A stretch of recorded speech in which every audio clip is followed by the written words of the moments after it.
प्रिय विद्यार्थियों, लेखिका से स्नेह भाव प्राप्त करके गिल्लू भी उसी प्रकार अपने पन का भाव लेखिका के प्रति जताता था।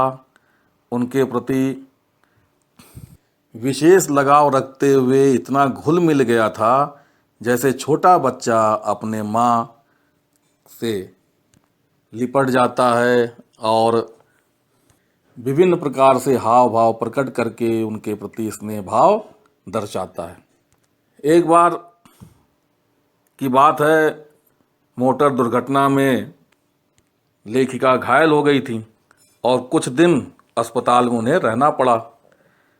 बीमारी में वह लेखिका के तकिए के सिरहाने बैठकर अपने नन्हे नन्हे पंजों से उनके सिर के बाल सहलाता था और जब वह हटता था तो ऐसा लगता था कि मानो एक परिचारिका अर्थात सेविका के हटने के समान था। अर्थात लेखिका की सेवा में जिस तरह से परिचारिका दिन रात समर्पण भाव दिखाती है और जब वह हट जाती, दूर हो जाती है तो उसकी कमी का एहसास होता है, तो गिल्लू भी एक परिचारिका की तरह से ही अपनी भावनाओं को व्यक्त करता था। नन्हे नन्हे पंजों से वह लेखिका के सिर को और बालों को धीरे धीरे सहलाता रहता था और अपनी तरफ से जितना संभव होता था वह उनकी सेवा भाव में लीन होने की इच्छा प्रकट करता था।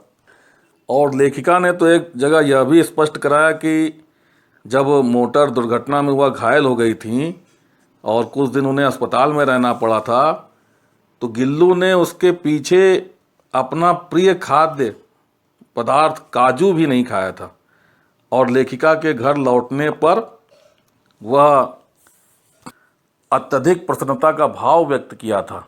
उसे लगा कि मेरा अपना प्रिय कोई आ गया है, उसकी उदासी दूर हो गई थी। लेखिका का कथन है कि गर्मियों में जब वह दोपहर में काम करती रहती तो गिल्लू न बाहर जाता और ना ही झूले में बैठता। उसने उनके निकट रहने के साथ गर्मी से बचने के लिए प्रायः नया उपाय खोज रखा था। वह लेखिका के पास रखी हुई सुराही पर लेट जाता और इस प्रकार उनके नज़दीक नज़दीक भी रहता था और सुराही से उसे ठंडक भी मिल जाया करती थी। लेखिका ने स्पष्ट कराया कि गिलहरियों के जीवन का जो समय होता है वह 2 वर्ष से अधिक नहीं होता। अतः गिल्लू की जीवन यात्रा का अंत भी आ ही गया। एक समय वह दिन भर कुछ खाया पिया नहीं, ना ही बाहर गया और रात में अंत की यातना माने अंतिम समय में जिस तरह से शरीर को कष्ट का अनुभव होता है, वह अपने झूले से उतरकर लेखिका के बिस्तर पर आया और ठंडे पंजों से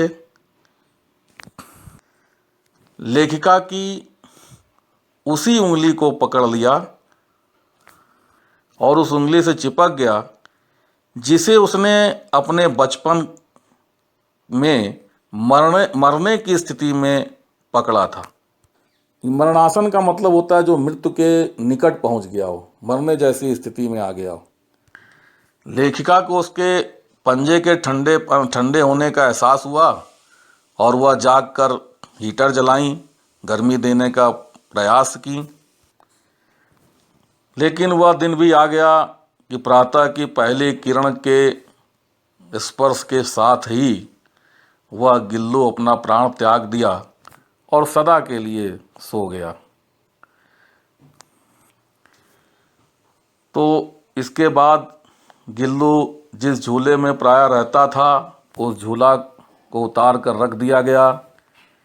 खिड़की की जाली भी बंद कर दी गई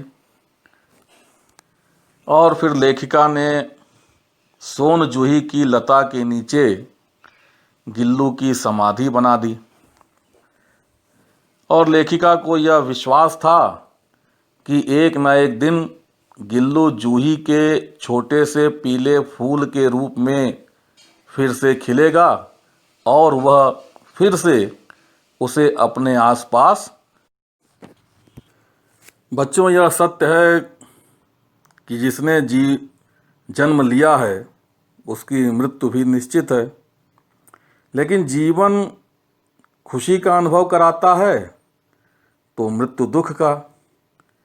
गिल्लू के जीवन का मार्मिक अंत हो गया।